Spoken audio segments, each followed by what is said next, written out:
So guys, maayong adlaw sa tanan. So this is El Rosso again, inyong flashlight friend. Naana pod tay bagong customer nga naabot or patient. Kani siya naabot pa ni gahapon. Gi-order niya sa Shopee. Ang issue daw kuno ani niya base sa sulti sa customer kay grounded daw. O ang ingon niya nga grounded, inagbutang niya sa battery, nagsiga na siya tanawa. So ang kuan ni kay off o nya on.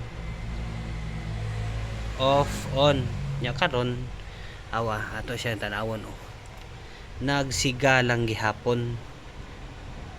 So ato ni siyang i-check ang driver ani or ang board kung unsay problema ani. Kay luoy sad no, bag-o pa kayo.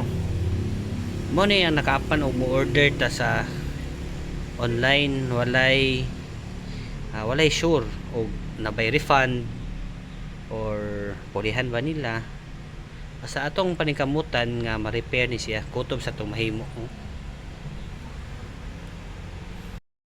Ano ni ang sunod na open na nato ang Simuco nga diving flashlight. Mo ni ang LED. Mo ni ang 8-pin SMD switching IC kana siya. Nay 8 ka TL.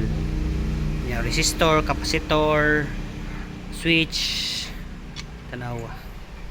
So nagi siya problema Ako siyang inak which is dili gyud siya normal no.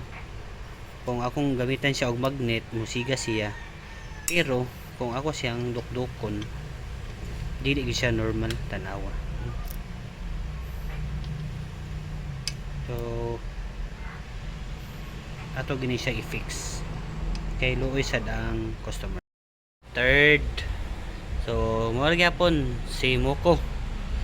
So ako nang na repair kanira ang problema guys, kani 8-pin SMD switching IC nag-leak na, dili na normal ang ihatag niya nga voltahe paingon sa LED. So unsa may line term na to na shorted or grounded, or mas maayo nga gamitan na to og nag-leak. So nag-leak ni siya ni kani.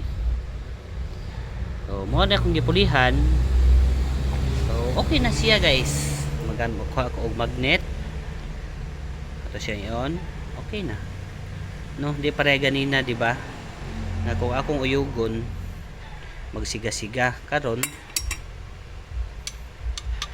wala na. So daghang salamat kayo sa nagtan-aw.